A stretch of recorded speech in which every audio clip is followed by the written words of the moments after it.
Today's job, Geminox boiler, it's weather compensated.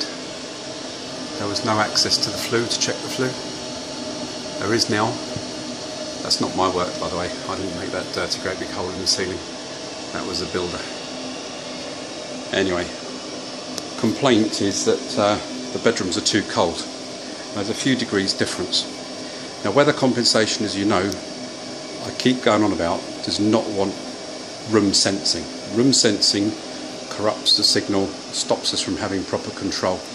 We can have control by zone in each room to prevent overheating, but the minute you put a sensor inside the property, you've got problems because it's only in one area. So let's just demonstrate that for you. So this house is suffering with not enough heat in the bedrooms, and if I go through here into this nice living room, we've got nice tiled floors, nice open space, and we've got room sensing.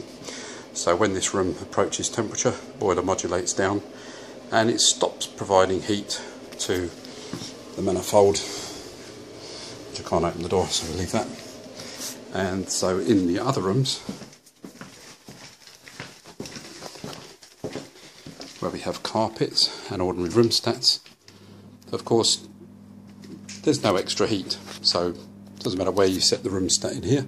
This one's set to 30, might give you a clue that the room isn't warm enough.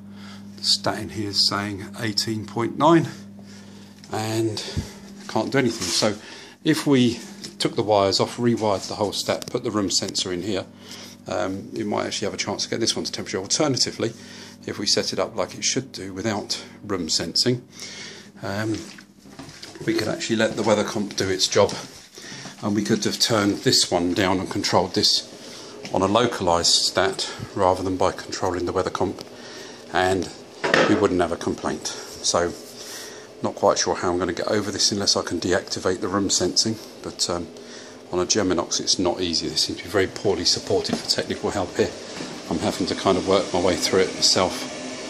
And anyway, I've got it in test mode at the moment. 23 degrees delta T, and this is directly connected to an underfloor heating manifold with no hydraulic separation. So if I go to the manifold,